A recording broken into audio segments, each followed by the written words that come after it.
Hello, everyone. This is Gray After Dark. I'm Mike Gray, your host. This is my first independent episode. I was on Mixkill Media for a while, and big shout out to those guys. Mixkill kind of folded. It was unfortunate. It kept me going. You know, I always had a podcast every week, and I tried to have a podcast every week. And so it wasn't, I didn't always get one in every week, but there was always a goal, to have that. And I didn't meet that goal many times. And I apologize for that. The most important thing you have to remember about goals is sometimes you don't attain them. Now, for this podcast, I was able to catch up with a friend of mine and a great comic, Brian Brinegar, and he manages Spire 29, where I had the Pixel Fund benefit, and I had a benefit for the Houston hurricane relief. And yeah, he's a fucking awesome dude, and this is a good interview. And now just keep in mind, during this interview, I was fucking high. I was so out of my fucking mind. Now, I had a pretty severe trip that night. I'm not going to tell you about it this week. I'll tell you about it next week. Life-changing for the better, I think, but it was horrifying. And so just keep that in mind. I'm a little spacey during this interview. And I mean, at one point, he's like, "Oh man, I'm gonna blow my nose. I'll be right back. You don't want me sniffing on the recording." And he left the room, and it felt like he was gone for like 25 minutes. I'm like, when the fuck is he gonna come back? That's like when you're on mushrooms and the time is all fucked up. It was like that, and goddamn. But anyway, I hope you enjoy it. And here's my interview with Brian Brinegar. So Brian, what's your story? You started in L.A., right? You lived out there for years. Yeah, I was born and raised out there. I say Los Angeles. My father worked in Los Angeles and kept us in the suburbs. But I say Los Angeles because most people don't know the little suburbs that I'm, kind of from. But LA's good enough for most to get the general area. And yeah, I followed a girl out to Maine, and nice. That's why I'm here. As my friend Seth Bonperry used to say, how to make it in comedy is you move from LA to Maine. That's yeah. Oh, it worked for Marley. Right. Started there and back. But yeah, so that's it. I spent I guess my first 32 years out in the Los Angeles, Southern California area. Would you recommend it? Well, there's a lot of things I like about the area. And obviously I'm a little biased because it's home, Mm-hmm. So there's gonna be that side of it. I like In-N-Out Burger. I like the Dodgers. So Southern California works for me. Oh yeah. There is a lot of fucking people out there though, man. Yeah. I think it's like 13 million in LA County. Holy shit. And I think that's roughly from like about where we are, Portland area, to like Kennebunk. If you could put 13 million people in there. That's crazy. I think there's 1.3 in all of Maine. Yeah, something like that. 1.2, So 1.3. all of Maine has 1.3. LA County's got 13 million in a much more truncated space. So yeah, it's mind-blowingly packed. And every time I go back home now, it seems less and less like something I'm comfortable with. You kind of Really? it's like have you ever been in a room with a noise, like maybe a fan making some weird noise, Mm-hmm. and then it shuts off, and you don't realize how much it had been bothering you? It's like moving out here, I didn't realize how many goddamn people you're just nuts to butts with out there. Yeah. on a daily basis. So L.A. seems like it would be, and New York too, because New York is just probably more packed than L.A. I would say. Probably, yeah. I mean, it's a huge city. I've never actually been to New York City. No. Really? I got to get out there. I've been to a couple places in New York State, but never New York City. Yeah. So I don't know. It's one of those things with stand up is like if you want to make it, you have to move to New York or LA, which I think is right. Well, it's not like music. I made that Right. comparison once. Music, you can make it out of anywhere as long as you have. there's definitely some hubs. Yeah, Definitely some hubs. more hubs than comedy. Comedy has Well, that's true. 3. But I would say with the advent of like social media and well, even just like what we're doing Mhm. and how the technology got I don't want to say common, but got accessible enough. I think comedy has a lot more venues now, a lot more avenues, a lot more hubs Yeah. than it did even just since I started, which was about 12 years ago now. Oh yeah, So that's true. I never because it's like a lot of very small markets pop up. yeah, Kind of instead of yeah. just having the 3 major ones. Yeah.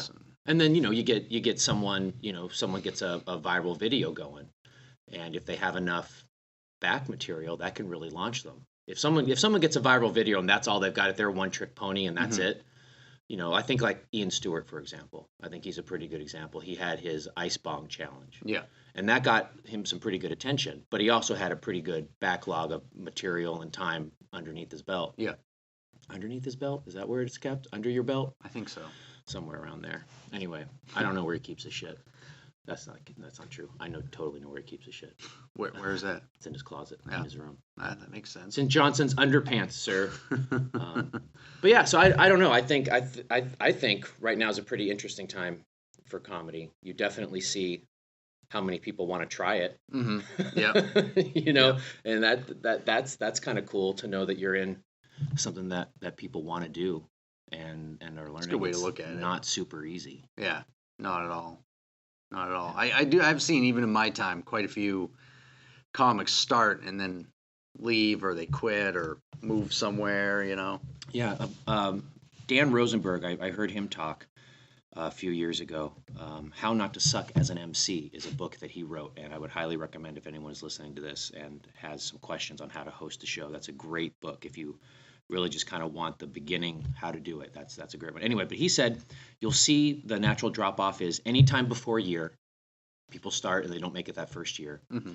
And then there's another big drop-off at like 5. If you make it through that first year, you kind of you got bit by the bug, and then you'll see a lot of people drop at 5.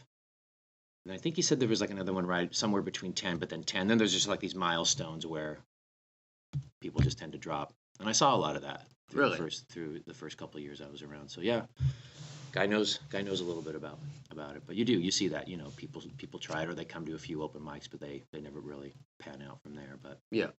But or sometimes, they'll end up doing it for 2 years and they have all the same shit. Well, there's that, yeah. And you know what the thing is I've kind of fallen into that trap for a while. I was writing a lot and I was doing a lot of open mics. Great comic Bob Seibel, who just recently passed away. He said, in the beginning you got to be getting in front of people 5 times a week. And I said, there's not even 5 comedy shows, 5 times a week. He goes, that doesn't matter. You got to be funny 5 times a week in front of people. If there's a mic, you have to do it. So we started going to karaoke nights and requesting songs with like longer openings before you would really have to sing. Yeah. And just as soon as we got called up and the music started, we just started launching into material. And then pretty quick, the DJ would realize that we had no intention of singing as we blew past when we were supposed to start. So they would just shut it down.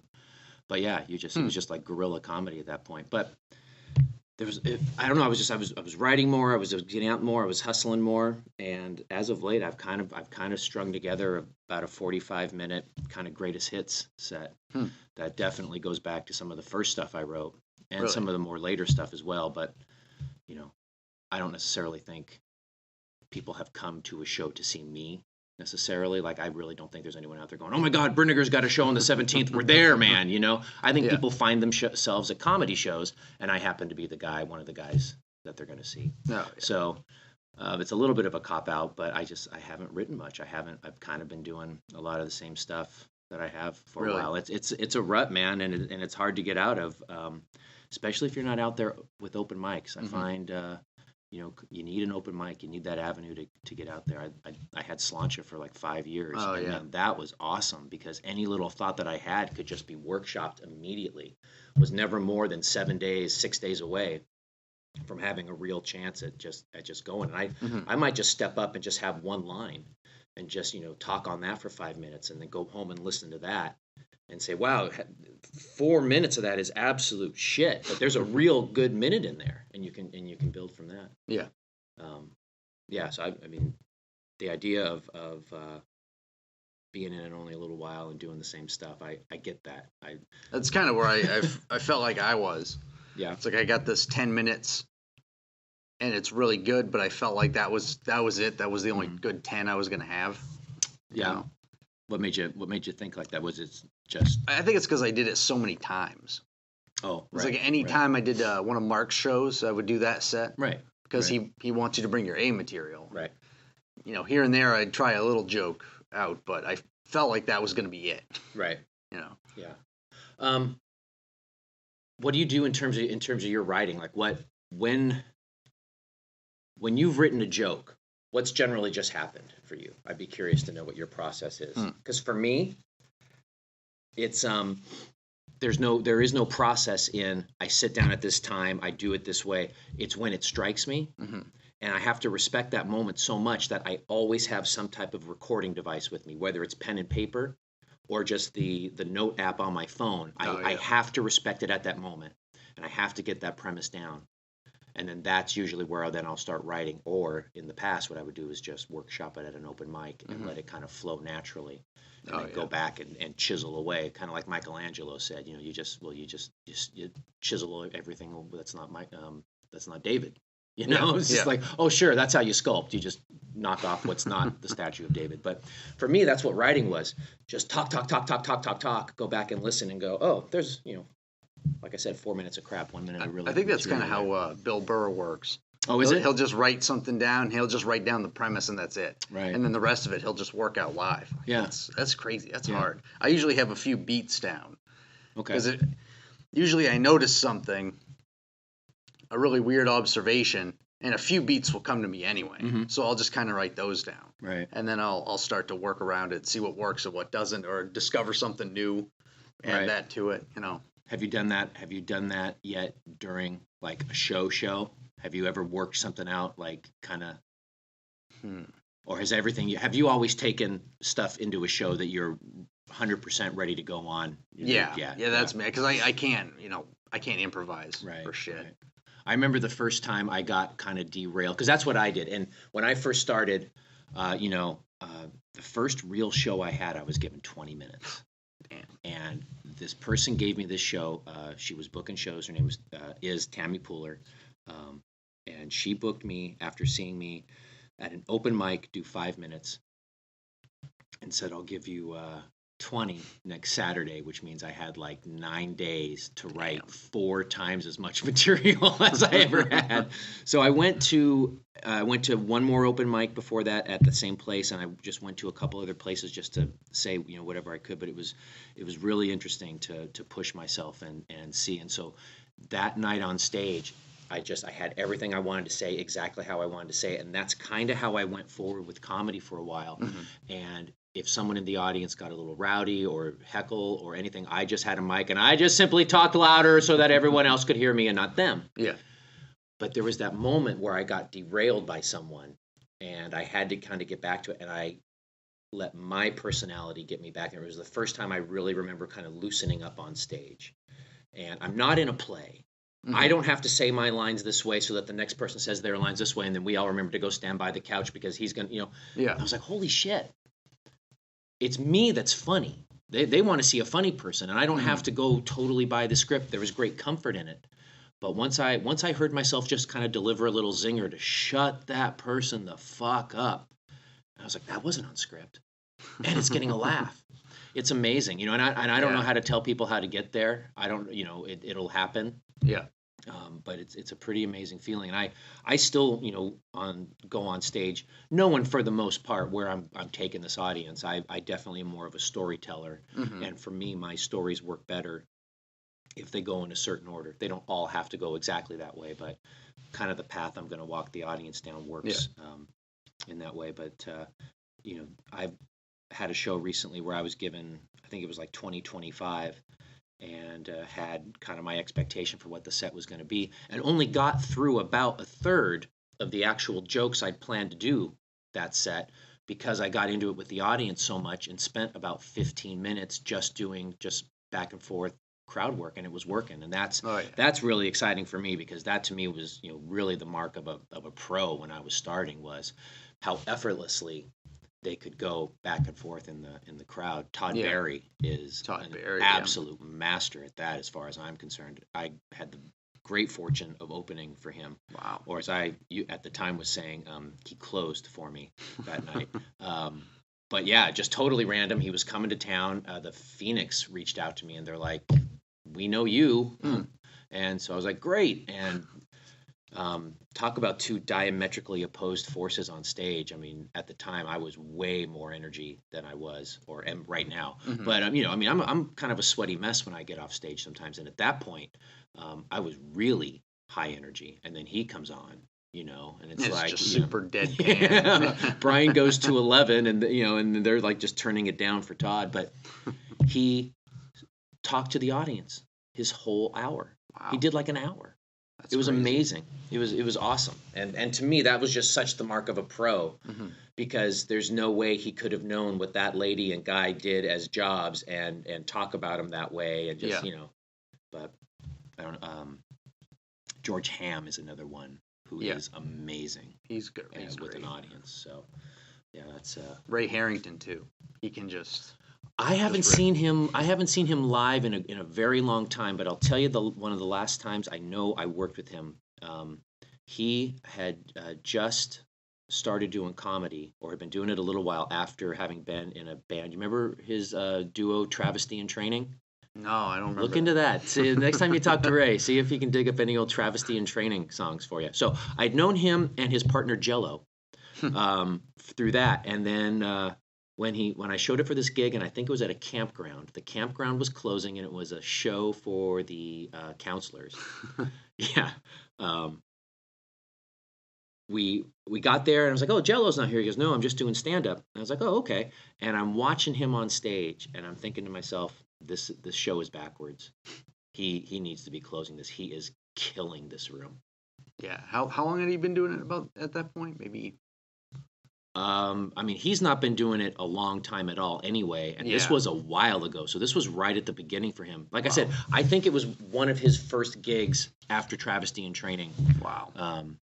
who used to come and do like songs, like original songs, just about Mhm. whatever would make you laugh. But yeah, I'd like to see him again. I haven't really run into him, but Oh, his yeah. his success has been a lot of fun to watch, 'cause Yeah. he's a really good guy. Yeah, he is, and he's just such a beast on stage. I mean, I just saw him at Blue. Oh, he was up Last here year. for Worst Day of the Week, wasn't he? Yeah. Oh, Yeah. dang it. Yeah, that's That was right. great because he was so tired. He went up and he's just like, "Oh God, I'm so tired." He did some material, and then he just did crowd work the rest of the Yeah, set. And yeah. it was like a 40-minute set, and he Right. just it seamless. Do you find any inspiration in exhaustion? Because I actually do. Sometimes I can be so tired that it taps into something. Really, Yeah. I think I'm really close to that right now. Right. Well, Like, sometimes I know like Marilyn Manson is someone who's in addition to all the things he's experimented with, just sheer exhaustion Really, as a way to write. So sometimes see if you can push yourself past a point.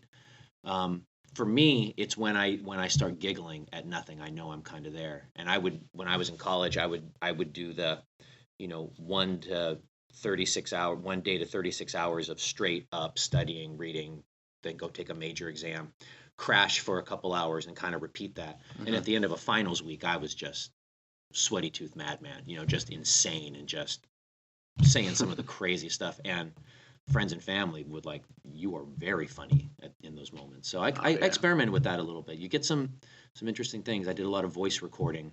really. Be very tired, and just that way you didn't have to work on the mechanics of writing, because Oh yeah, I don't know, my handwriting is already bad enough, and when you add fatigue to it, it doesn't do it any favors. So yeah. but then you got to go back and listen to hours of your ranting when you're just tired, So Yeah. that's the work side of it, and that's all part of it. So Hmm. was there another point we were getting back to? I don't know. I don't know. Okay, next question. Caller, you're on. You when did you come to Portland? I moved to Maine in 2004. So Portland area. was where I landed. So I've been here, 13 years now. I should know a lot better than I do. Doing a lot better than I did. I haven't set my snowblower on fire in many years. I understand, how to use a roof rake, and pressed my first cider this year. So really? if it gets more meaner than that, I don't know what it is. How did that go? It went pretty fucking awesome, I have to admit. And now I have got gallons and gallons of hard cider. Really? That we fermented. A buddy of mine and I, we got this press. I've got apple trees in my backyard. We knocked them down and pressed the shit out of it, and made about 9 gallons of hard cider. So as soon as it's done fermenting in the bottle, we'll see about getting you over for the big. We got to drink all this cider now. Yeah. Yeah, fresh cider is amazing. We usually heat it up. My aunt will have a pressing sometimes. Mm-hmm. We'll heat it up and just put a cinnamon stick in it. Nice. It's amazing. Nice. We same thing, and then throw a little spiced rum in there too. That's that's how I was introduced to the whole cider thing. Not that cider doesn't exist, but it was in Southern California. It's not really as big a thing as you might imagine. There's the whole part of it out here where there's the harvest, and then you go apple picking, and you go apple picking in Los Angeles when you can't pay a court fine.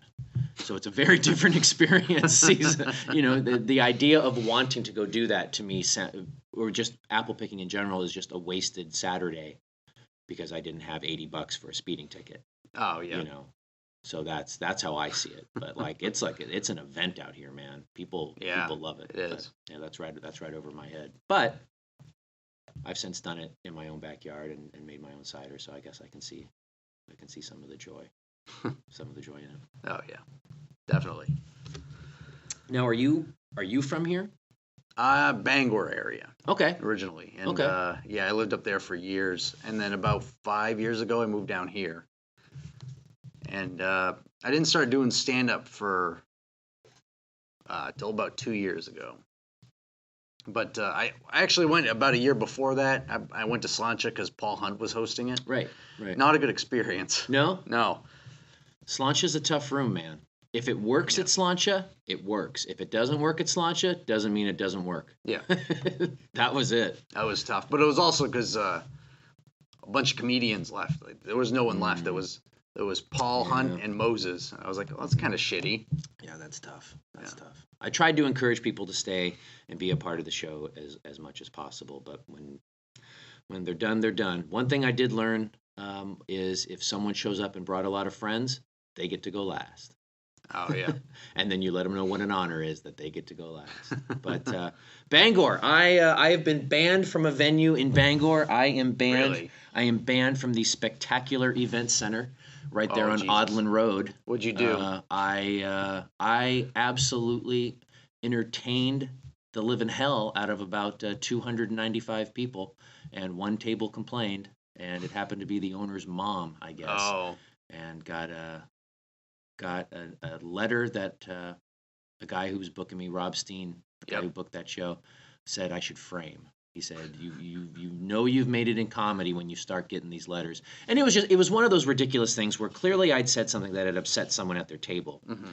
But it was just, it quickly unraveled into just like bullshit. Like, first of all, I was the filthiest comic she'd ever heard. I was so bad that everyone at their table left. But then she had notes about the other comic that followed me. So clearly, you hadn't left. Yeah. If you've left, you don't know what the hell happened after me. But, like I said, room was packed and everyone had a great time. But these people, it was one of those great shows where I've got stickers that I hand out after shows with some of my punchlines on them. I must have handed out 200 of those, 300 of those easy. Not that it happens a lot, but you sign an autograph or two, that kind of inflates the ego. Yeah. People want pictures with you. It was a really great show. I had a great time. And afterwards, there were 2 other comics on the show, and we sat, we talked. Wow, that was a really great show. So when I woke up the next morning to Rob's call of, the hell did you say? I was like, what are you talking about? So I went through my kind of set list. I was like, well, here's what I did last night. And he's like, oh, you did that same set in Manchester like the night before. I think it had been the night before. And I said, yeah, greatest hits, man. I'm just, yeah. And he's like, oh, okay. He goes, well, I'm going to forward you an email. Print it off, and frame it. He goes, but you're never going back to you're never going back to the Spectacular Event Center. How long ago was that? I'd have to look into that. It's probably 8 years ago now. Damn. Probably 8. Yeah, because I think he still goes up there, but it's rarely. Mm-hmm. Every couple months he'll do a show in Bangor. Yeah. I did Spectacular Event Center quite a few times, and there was another one up in Bangor. It might have been like an Eagles club or something. I didn't realize how much work that you can get through like those private clubs, Eagles clubs, the Elks lodges, all those places. You know, they'll have shows or they'll have a fundraiser that you know, and you're there. The Shriners. Maybe that's it. The Shriners up in Bangor. Yeah, there's right by the airport out there. They've got a huge place out there. A guy named Jeremy White books me for those gigs. But that's a huge amount of work that I just had no idea when I thought I wanted to get into comedy, and what you think it's going to be like versus what it is, both good and bad. Mm-hmm. I never pictured as many of those private clubs, you know, standing there. And that's the other thing. You're standing in like an Elks lodge, and what are they all called? The BPOE, the Benevolent Protector of the Elks. And you're in a room full of a bunch of fucking dead elk. And that's what I opened with. I'm like, Benevolent Protector of the Elks, just not these, right? And I was like, and you know what I bet?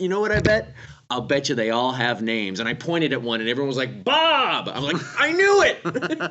And it's such a mind fuck. But there you are in front of, you know, all these, you know, drunk, smoking, you know, 50 plus, 60-year-old, you know, and they're there for a rocking good time. And I'll tell you, I've played clubs that weren't nearly as fun as some of these. Like, you walk in going, the hell am I doing? And you walk out going, that was one of the best nights of my life, man. So definitely one of the best parts of the comedy is the after a set goes really well, you know. Oh yeah, that definitely. High. Yeah, that high is amazing. You can't sleep for hours when you get home. Yeah, I had that after Baxter at a great show at Baxter Brewing a couple weeks ago. How's that for a room? It's great. Yeah, I think they're moving it to another room, because the room it's in now, you kind of walk in and there's this really big lathe. It's a very long room. Yeah, this giant lathe, and you perform in front of the lathe. In front of the lathe? Yeah, but so the layout, you're looking at the room the long way. It's really awkward, but everyone who goes, they go to laugh. Well, a lathe. Okay, performing in front of a lathe is a new one. I think I've performed on a pizza oven 2 weeks ago at the House of Bacon. You've been. Yeah. How'd you do? Well, I was on the floor, so okay. I was all right, but they couldn't see me because it was the first weekend. Oh, okay. And in front of the giant Jenga game, as I described it. Yeah. And then Dawn Hartel was telling me afterward, after she did the House of Bacon, she's like, "Why didn't you tell me you stand on a pizza oven?" I'm like, "Because I didn't stand on a pizza oven. Like, that is horribly unsafe." Not only that. Okay, so yes, you were on that pizza oven. They have draped a and Sam, if you're listening, I love you, man. Keep up the hustle. It's always great to have new rooms. This is not on you. Anyway, so the pizza oven is covered in like a sateen blanket, like, you know what I mean, like like fake silk stuff or whatever, fake satin stuff. So you step on a milk crate to be, you know, I'm 6'2", 6'3". Mm-hmm.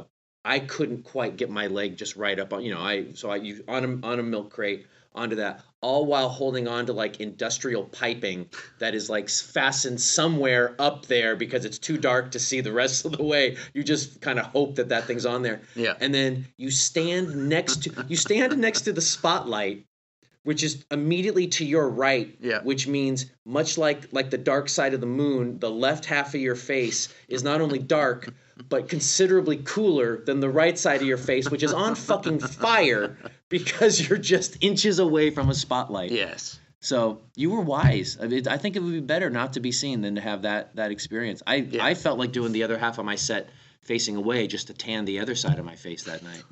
But it was a good room. They definitely were there to laugh, and I'm looking forward to Baxter. I'm there. I am there on the 17th of November, so that should be fun. And that's a Mark Turcott room. There's Yes. another guy who's hustling a lot of rooms and a Yeah, lot. Mark's awesome. He has a lot of great rooms. I'm trying to get on all the big theater rooms this year, but I don't know. Nice. Because I did Somerset Abbey this past summer, and Baxter I'd kind of put in there because it's so good. I haven't done Johnson Hall, and then I am on a what's it called? 49 Franklin. The one in Nice. Rumford. 49 Franklin up in Rumford Yep. is a great room. That's Scott Grassett who owns that. Mark's booking it. If you get a chance, definitely eat in the restaurant they have at 49 Franklin. They do a phenomenal job. Really? His family kind of runs the whole place. So he Yeah. does I'm sure they all have other jobs I don't know about, but it appears like he's kind of doing the booking of the theater and the other shows that they go on have there in the sanctuary, and they also have an actual theater. So you'll be in an old style theater, which is cool. And his family, his wife and daughter, I think, run the restaurant there. Best chicken parm I've ever had in my life. And performed up there with Paul Hunt over a 2-day stint. And first night went gangbusters. And then we realized we had a whole day to kill in Rumford. And we wrote the little jingle. There's so much to do when you leave Rumford. So they can feel free to use that as part of their, travel ad campaign for getting people to keep driving. But 49 Franklin is a great room. Johnson Hall was a lot of fun to play. Yeah, he's definitely bringing some really really good venues. Yeah, and he's bringing some new talent, I think. Mhm. Because he reached out, and Brian Plum shared his post about applying to perform there, and Right. he was getting guys from New York and shit. I believe it. I believe it. I think this area of Maine, southern Maine, is in a really unique position to be able to draw talent from the New York and the Boston area, Connecticut even, and to be able to offer a vibrant enough scene, an audience that wants to be there. And to honestly be able to say to them, look, if you want one final tune-up, if you want one final rehearsal, if you're already going to be trying to do something in New York, if you're coming from somewhere else, stop in here. I think that's a totally viable option for some bigger names to really give it like I said, a final rehearsal before you hit the bigger stages. Yeah. But hell, Seinfeld comes through here. There's people know about it. It's a good little town for comedy. I think. It's not bad. There isn't much of a comedy club, a proper comedy club. Agreed. Agreed. Empire is great. Right. But it's not just a comedy room. They do other shit there. Right. And to me, a club would be something that is a full-time club that also caters to the development of the talent. Yeah. And I think that's a very possible thing to do. And not to go into too much detail, it is something that I've been looking into over the last couple of years. Have run into a few roadblocks, mainly just for the venue side of it. It is pretty tough to find something that's going to work and get you hitting the ground running without having to dump a sizable amount of money, which I clearly don't have, into getting something going. But no, I would agree that that's kind of the missing piece. And what I think could happen is you could have a full-time comedy club, and most of these other satellite rooms would still exist, and I think they would thrive because they could be seen as working in conjunction with the club and helping to feed and develop talent on all the nights.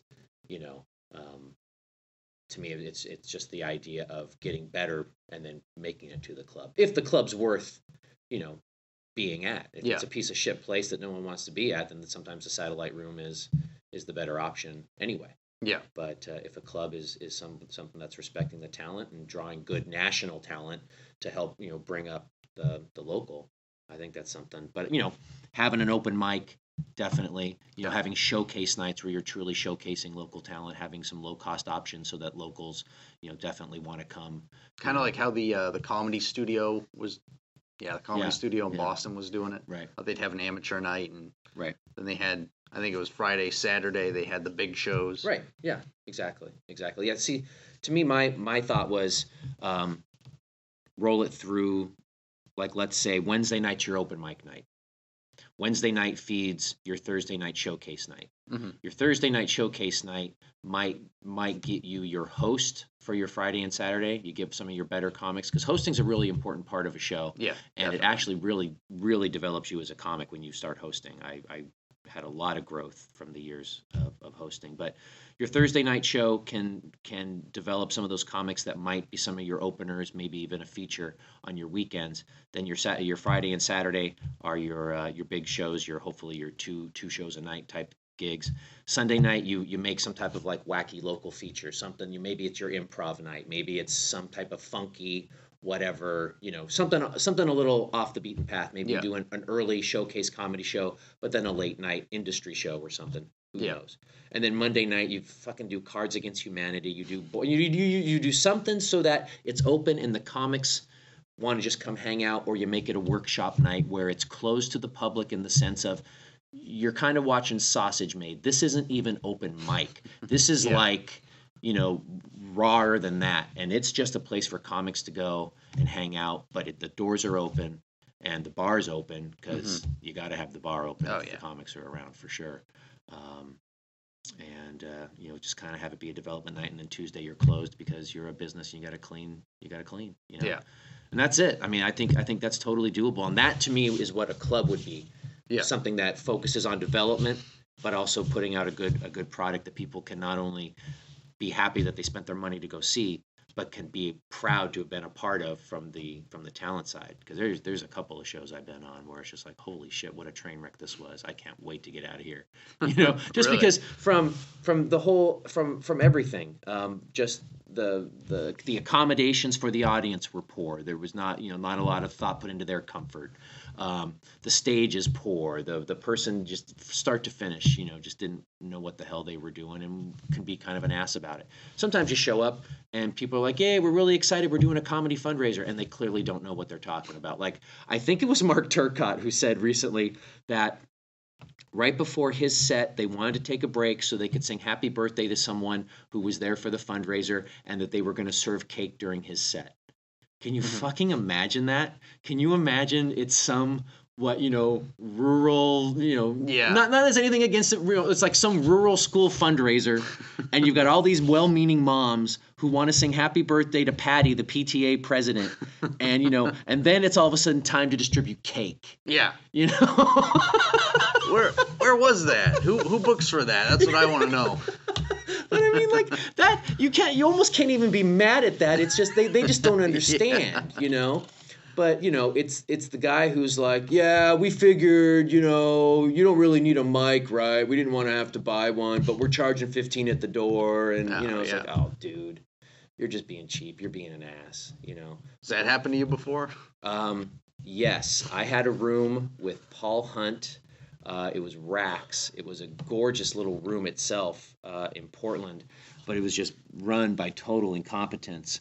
And the stories we started getting toward the end were just ridiculous. The PA was gone one day. The fucking PA. The whole thing. The whole thing gone. So we go to the employee who's working, and I was like, where is he? Where's the manager? He's not here. So I've got his cell. I call him. Hey, man. Yeah, hey, I'm gonna make it in for the show. Just not there right now. Okay, I get it. Where's the PA? PA? And he does one of those. What do you mean? Did you look here? No, I haven't looked here because the PA is always just where the PA is. Let me go look, So I go look. Anyway, long story short, no, we can't find it. And then I was so near the end of my rope. I was just like, fuck it, we just won't do the show tonight. And he's like, oh, wait a minute. Oh, the PA. Oh, it's here in my living room. What the fuck? Right, exactly. Get it down here. You're like, what are you talking about? So, we actually, shows like that were just unreal. One guy was building a stage out of milk crates and like a big, sheet board, and was just going to cover it. And we were like, dude, that doesn't sound safe. No, not at all. And at that time I'm a jumping around, stomping around. I've got a joke where I literally bounce and stomp up and down screaming, just pitching a fit. Yeah. that actually did break a stage once. I know it's not going to work on this one. Damn. So actually, because of that, I improvised and jumped down off the stage. And because I got so close to someone in the audience and pitched that fit, it was funnier because the person pitching a fit isn't always as funny as watching the person who has to watch that person on. Oh, You know what I yes. mean? It's Yeah. like it's the John Cleese thing. John Cleese that's kind of his philosophy is when you're watching him in like Faulty Towers or even to an extent Monty Python, him going crazy isn't so much what's funny as maybe the patrons in his restaurant who have to deal with this crazy innkeeper, or even when it would be not Eric Idle, Michael Palin was brilliant at just being like comfortably uncomfortable next to someone who was losing their shit, obviously. So yeah, I'm sorry I got off on a tangent there, right. But anyway, how are we doing on time? Where do you at? I don't know. Have we hit the target? I Can think we call it an album? I think we have, and oh